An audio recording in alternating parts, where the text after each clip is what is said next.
На Талом озере Якутска сегодня проводится уже ставшая традиционная экологическая акция «Чистый город детям». Она проходит при поддержке управы Центрального округа и городского Центрального парка культуры и отдыха.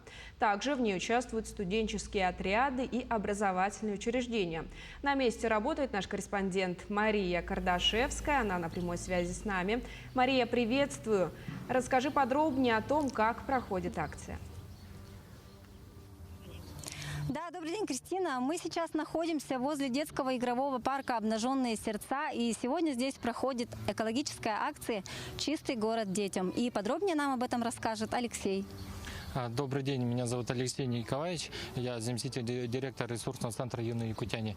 Данная акция у нас началась с 2018 года, и основными организаторами акции являются ресурсный центр «Юные якутяне», колледж связи и энергетики имени Дудкина и клининговая компания «Чистюля». Также партнеры Центральная управа, компания «Рекрут» и студенческие отряды.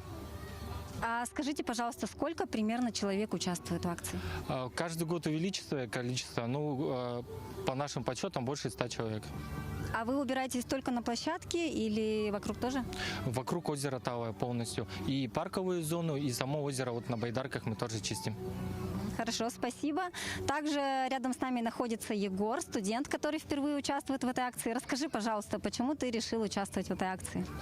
Здравствуйте. Я решил участвовать в данной акции, так как живу рядом в общежитии.